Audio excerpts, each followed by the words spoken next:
All right. Well, good afternoon to everybody. My name is Cameron Townsend. I'm the Director of Education and Public Programs at the Robert Bruce Moton Museum.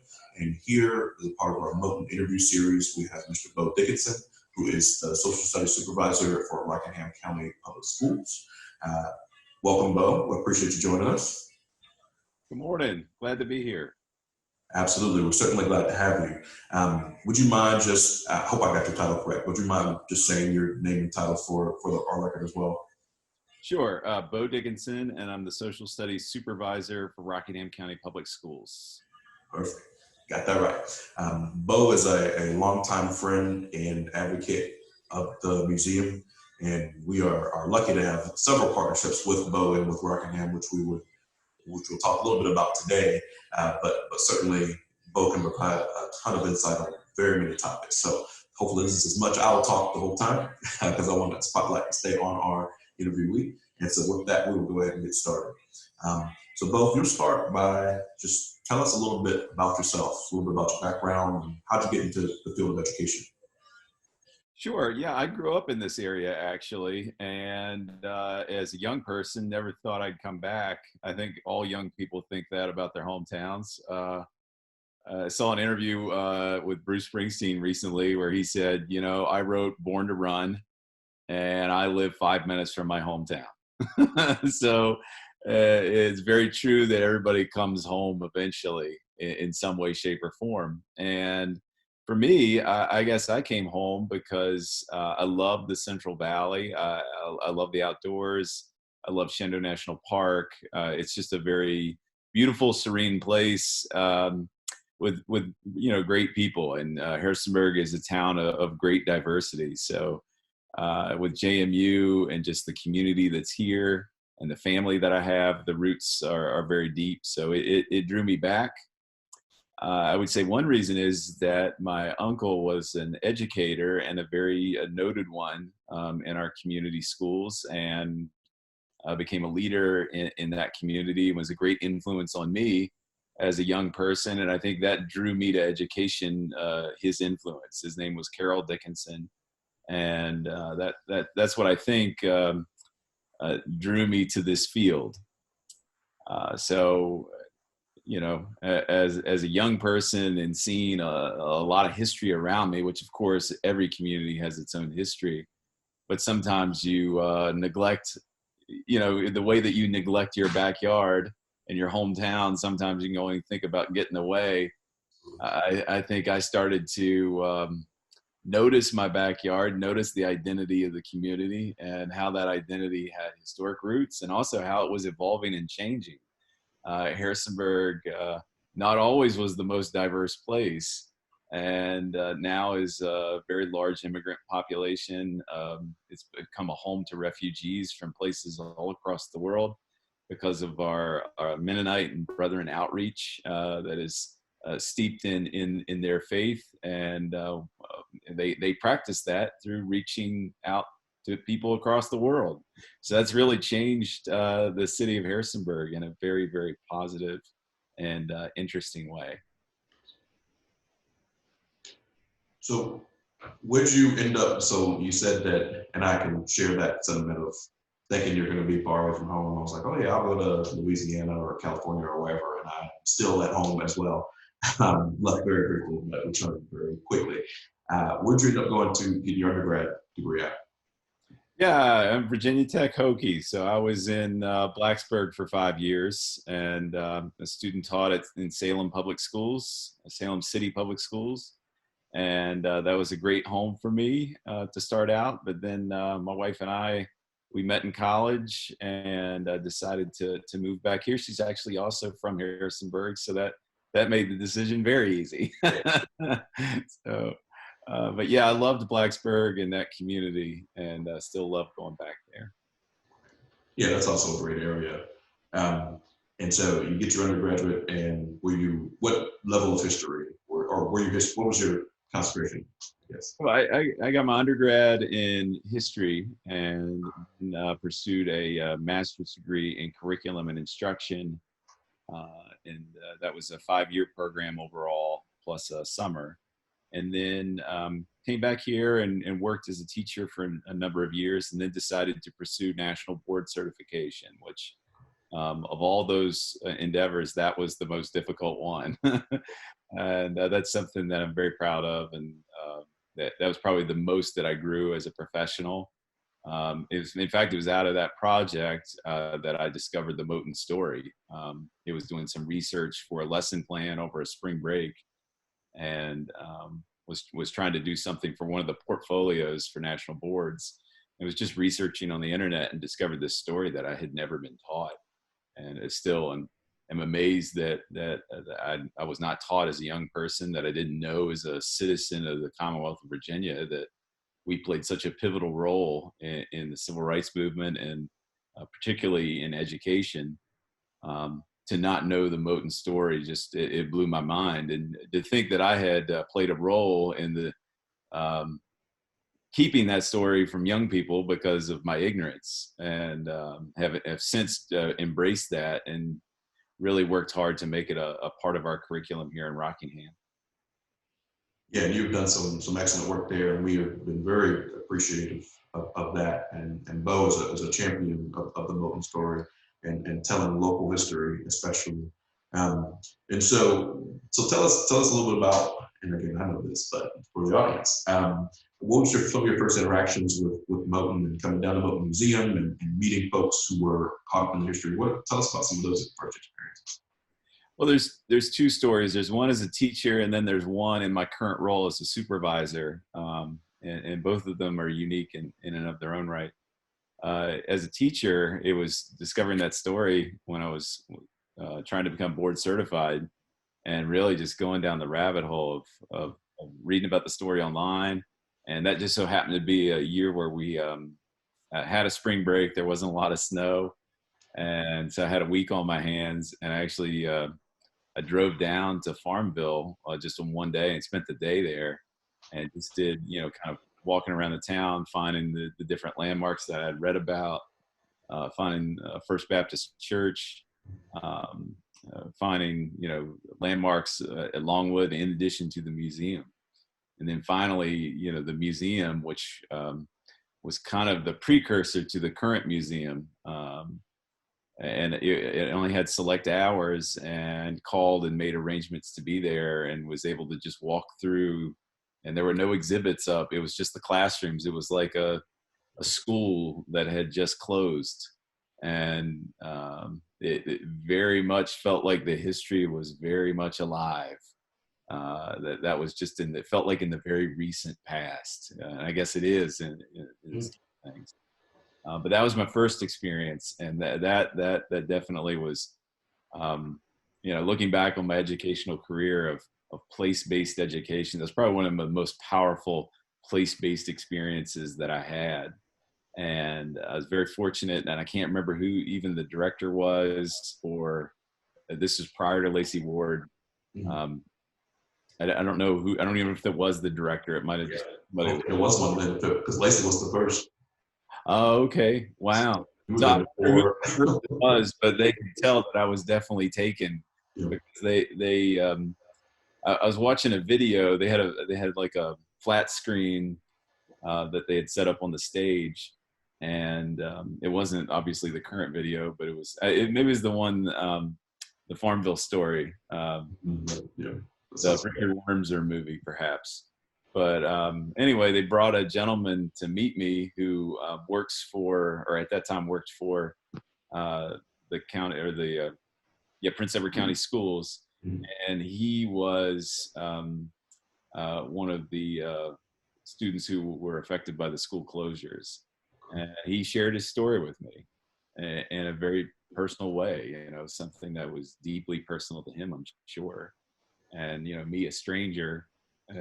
Buddy from up in the Central Valley, who was just passing through for the day, he told me that story, and it was this first person, very emotional experience, and I'll never forget that.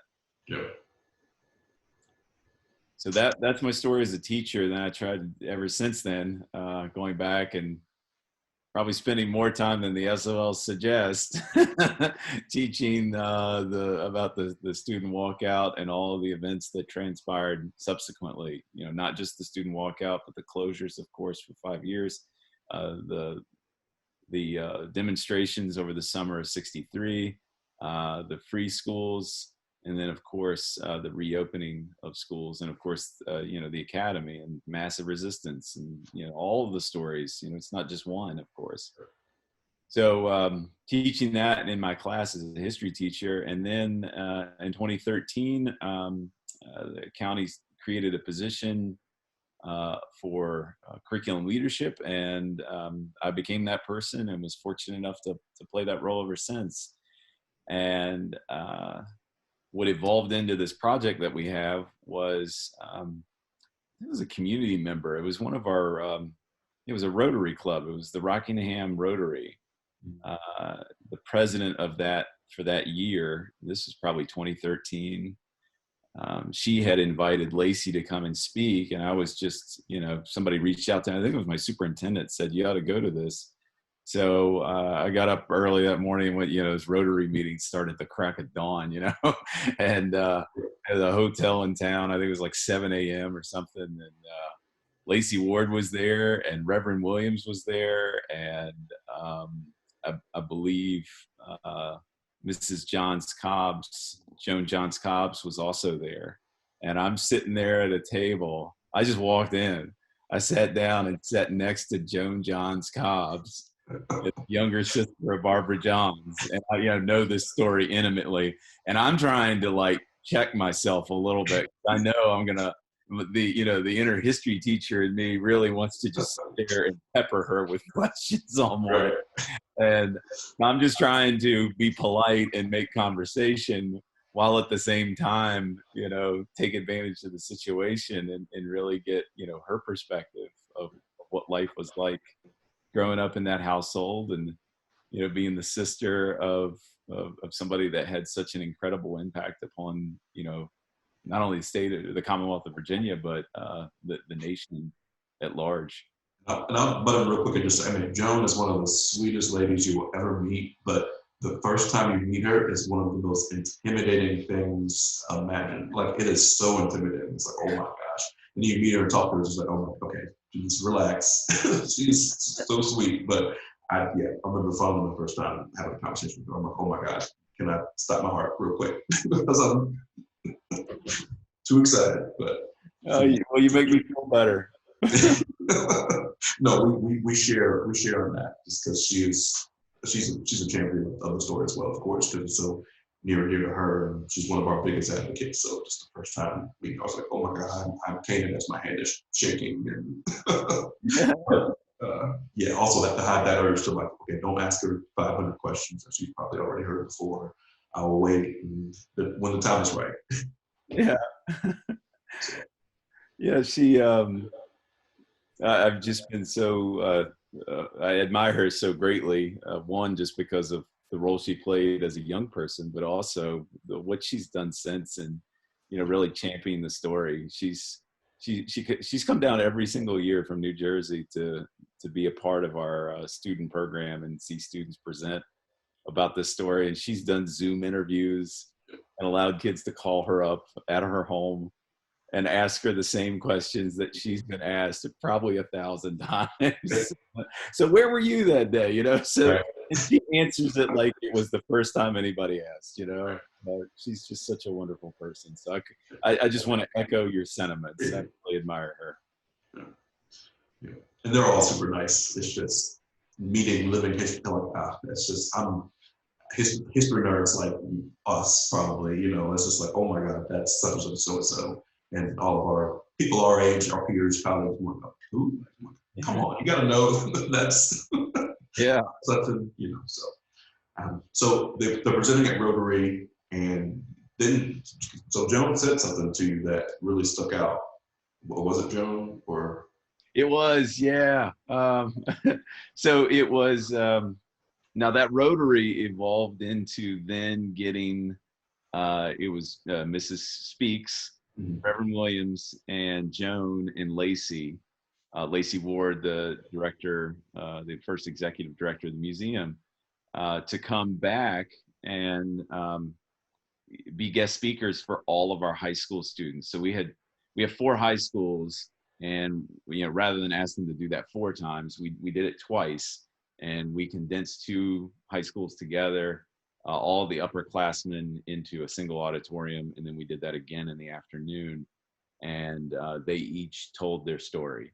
And that is, as history teachers remember, that was one of the most valuable experiences, because how often can you really talk to someone who made history? And in most cases in our history books, those are folks who are no longer still even living. Right. The fact that these folks were walking amongst us, and their story is probably one of the most important stories in the arc of American history. And and our students they take for granted that they live in the world that they do.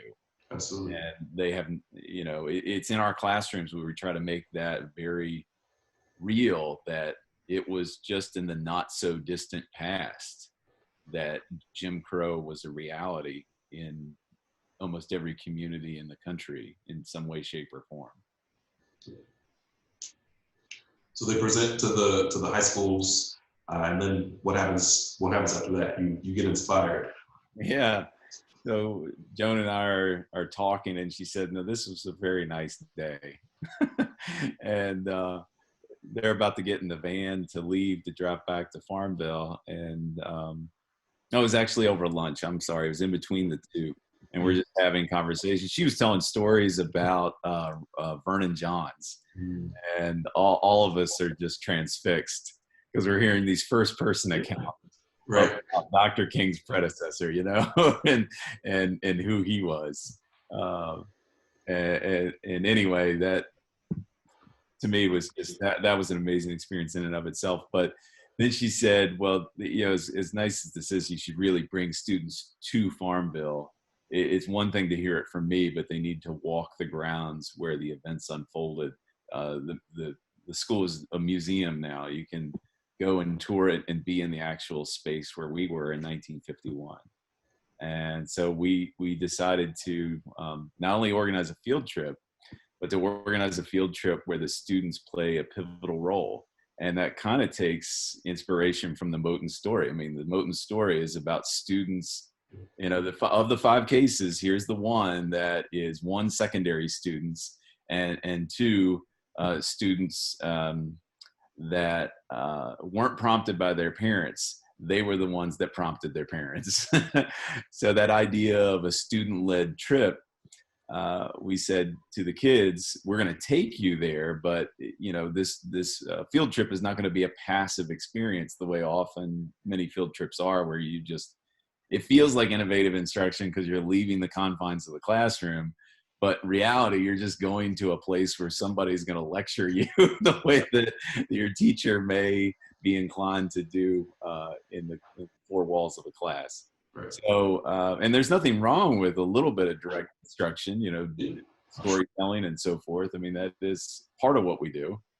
But we wanted to elevate the experience and put the students in charge, especially given the story that they're telling. It kind of mirrors that same passion that we hope that they learn about in learning the story of the Moton school story. So they essentially what we do is we structure it, and we plan out the day, and we facilitate the field trip and coordinate it for them. But they, in essence, are the tour guides. They'll pick a location, and then they spend a couple months researching the story behind what happened at that location and why that's important. And it's as place-based as history can be. And it's alive as history can be, because we've been very fortunate to have all these former Moton students come along for the day. And then they're able to augment that presentation with their own firsthand experiences and give direct feedback to the kids. I mean, every kid that's ever done this, years later, will come back and say that was probably one of the best things that I'd ever had the opportunity to do in high school. Yeah. But, so I think, one, it's a leadership challenge that we put in front of them. That's a pretty heavy task to say you're going to research this and then you're going to present it in front of the people who actually did it. That's pretty heavy. But just a couple examples over the years of just ones that I remember. One being at the gravesite of Vernon Johns and talking about his life, and then having Joan share some stories, and to hear Reverend Williams' voice bounce off of those pine trees as we're out there in the middle of that field where he was laid to rest, and talking about being his chauffeur and, learning about what it meant to be a civil rights minister, and then he himself pursuing that avenue as a career, and having that impact on society. These are things they'll never forget, and I think things that students will never forget. Right. Being on the stage, and probably the first group ever to present was East Rockingham High School kids retold the story of the student walkout, and it was the first presentation we ever had in this whole thing. And they're there on the stage where Barbara John stood, and I look over to see Joan's reaction, because that's the best judge of how well we're doing, right? And she was a little emotional, and I'll never forget that. Of course, emotional in a good way. Right. And that was the greatest testament to those kids and the job that they did. They definitely did the story justice, and brought it to life in an accurate and in an engaging way. They recreated that event. And their reactions are genuine. They will tell you if something's wrong or they didn't appreciate it, because there have been ingenuine attempts in the past to come and kind of make people make or break careers off of the back of this story and their story. And so they're very sensitive and they're very guarded. So it was extremely impressive how you were able to come in, be genuine, be authentic, and to create this connection between these areas that are 2 hours plus apart, that's unique and that we don't share with any other school division. And that's incredible. I have to share one that just evolved out of it that we never planned. And I think you remember the story. You talk about connecting our two communities. I was going to ask that. That's good. Okay. So, gosh, I can't remember how that evolved and unfolded. I was one of our school board members. Okay, so Bob May, who he was a school board member, but he's a former administrator and former teacher. When our county schools integrated, desegregated in 1964, which was late, there was a group of students, as a family, the Yule family, that came to the school that he was at that time a young teacher, young administrator. I think there were 3 people in that building. It was a 3-room schoolhouse. It was out on the north end of Harrisonburg, which historically is the Park View area around Eastern Mennonite, at that time college, EMC, now EMU. And at Park School, this family came. They had moved into the neighborhood, and it was a civil rights organization it was an effort to try to integrate our neighborhoods and bring us together as a community. And they had reached out to this family, the Yules, to see if they would be interested in joining this community, and they were. And that in and of itself is a really interesting story. But Bob May said, I think that family was from Prince Edward County. And he put me in touch with one of the members of the Yule family. Her name's Karen. And of course, we learned that they moved here because the school shut down and they needed an education. And their mother was from this community, grew up around Harrisonburg. Their dad, Samuel Yule, was from Southampton, Virginia. So that's what brought them here. They were refugees of massive resistance and the school closures. But so we certainly wanted to tell that story, and a group of students took that on and made a documentary film, interviewed all the Yule family members. But what they discovered, and this still blows my mind, it was Dr. Ferguson helped us, along with yourself, find that photo. Mr. Yule, we knew, was a former teacher. We had no idea that he was the assistant principal in 1959 of Moton High School. And they become the family that is one of the first families to desegregate Rockingham County Public Schools in 1964, the same years that of course schools reopened in Prince Edward. Profound. Like you couldn't make, I mean, truth is stranger than fiction. Couldn't make that up.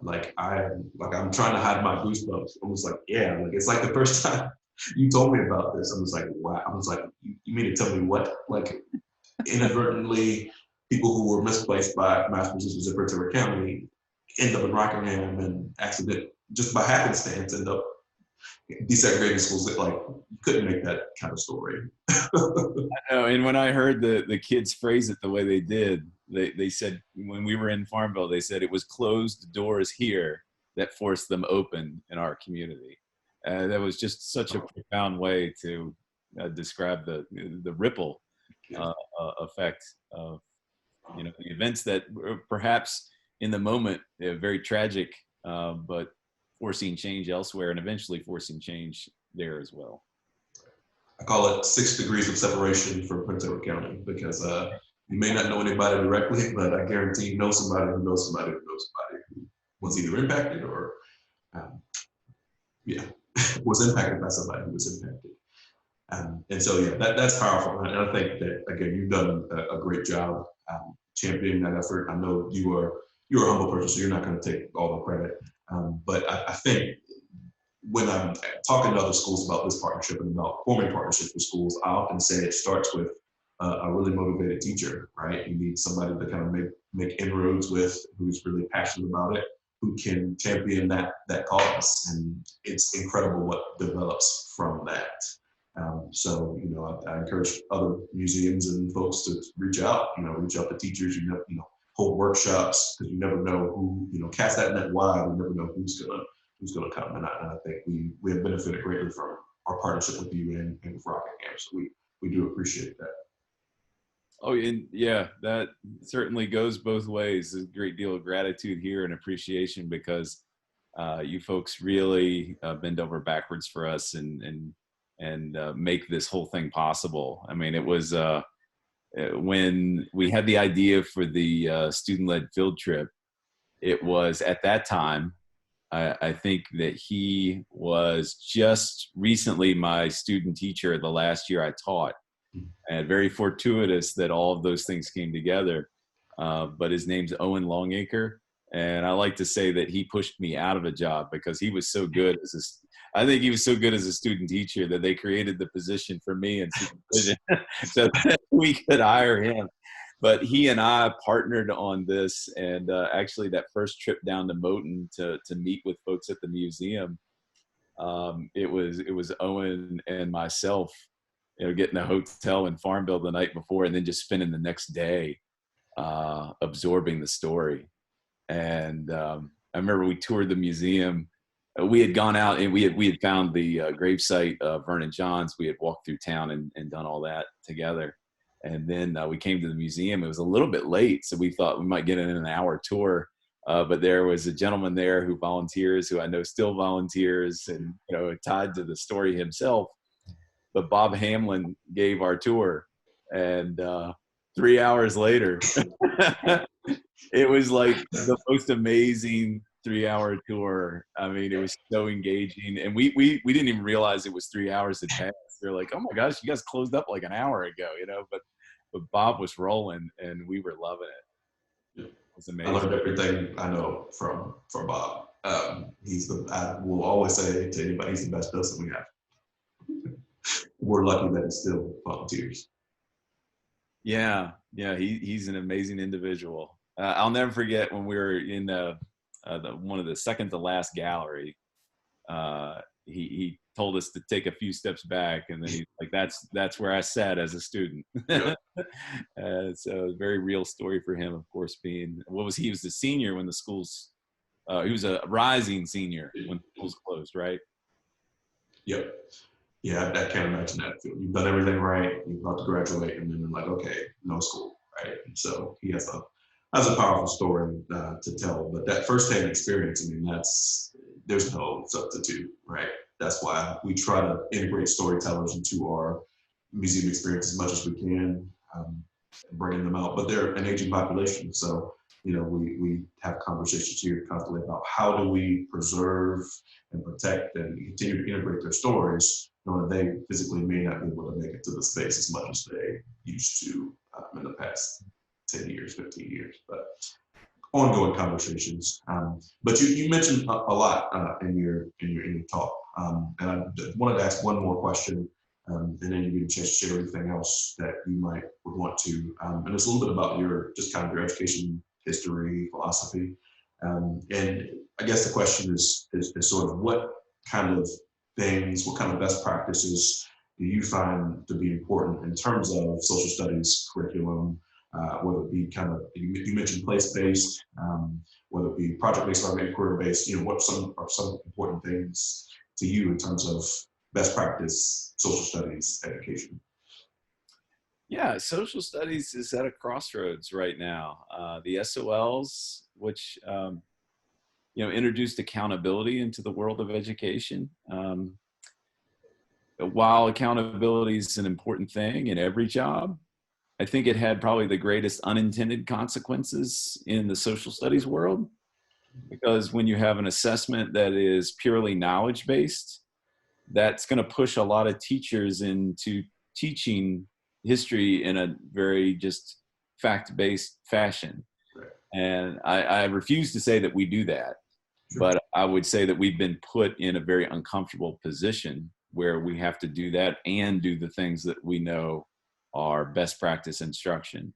So we kind of have our feet in two different worlds, and we're trying to find the middle ground that really is not all that apparent and not all that large and significant. So that is a very difficult balance to strike. And I'm very happy to say that through advocacy efforts, through our leadership consortium, the VSSLC, we were able to affect some change recently. And we've been moving largely away from SOL-based, multiple choice-based, exclusively multiple choice. Nothing wrong with a multiple choice test to assess what students know, but it really doesn't assess how much they understand. Right. So that's where we really want to shift social studies, not just assessment, but instruction, to really design our instruction with understanding in mind and the larger concepts and takeaways that students should have. And of course, the skills that can be ingrained in that process. What comes to mind, obviously, is place-based education, project-based learning, where students have the abilities to be content creators. Like this whole Farmville Tour Guides is a project-based, a PBL, for our professional lingo, right? But it is a project-based endeavor where students have a great deal of choice involved. They really dive deep into the content so that they really deeply understand its significance and its importance, not just memorizing the facts. Of course, the facts are important. You can't really talk about something's significance without understanding the facts of the case. Right. We certainly don't stop there. And I would say that previous assessments in the state of Virginia stopped there. And that really kind of lowered the bar, unfortunately. Yeah, I know that legislators were trying to raise the bar of education through accountability, but that lowers the bar to a pretty minimal standard. So as social studies teachers, we're trying to raise that expectation through these project-based experiences and introducing students to essential skills that can be applied through those endeavors. Yeah, and I ditto what you said and commend you for your work with the consortium. With your, you are a strong professional advocate in terms of professional identity. You attend conferences pretty regularly. It was always a joy seeing you at the SSCE. That the acronyms all get me, but the social studies conference. We have too many acronyms in our world. We're saying no to more acronyms. I just call it alphabet soup. I'm just like, I know I saw you somewhere at some conference, but also with your work on the African American history Education Commission for Virginia, you're a strong champion. We could use more strong educators like yourselves who are willing to advocate and to push for progress in the field. So we will thank you for that as well as your work with us. Well, that goes, of course, both ways. Thank you for those very kind words. But I have to say, as a museum partner, you folks do everything, everything that we would hope for.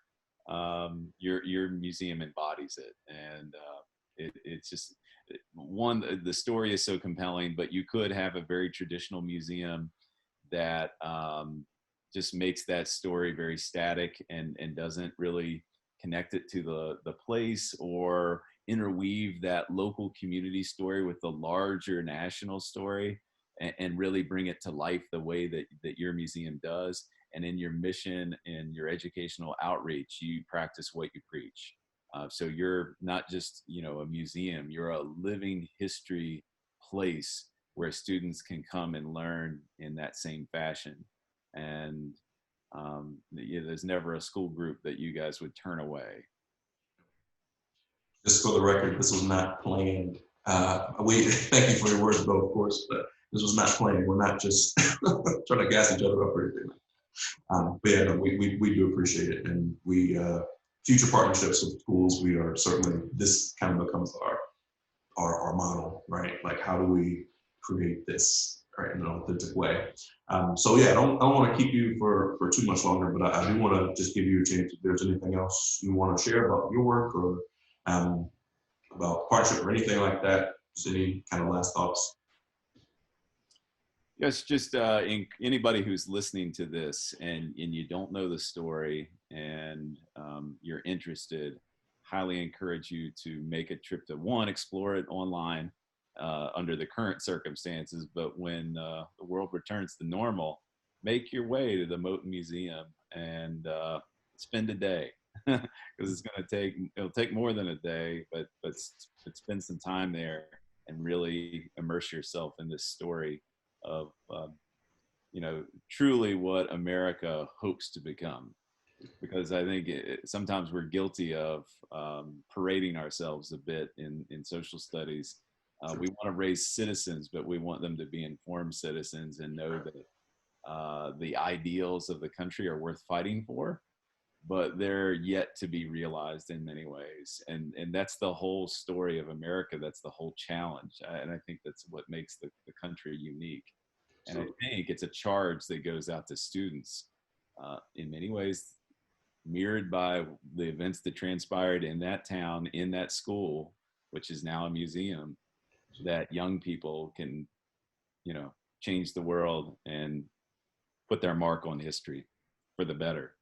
And I think there's no better experience to convince a young person, which sometimes can be jaded and apathetic, to hear people that were your age that produced a landmark Supreme Court case that forever changed the face of the country. I agree 100%.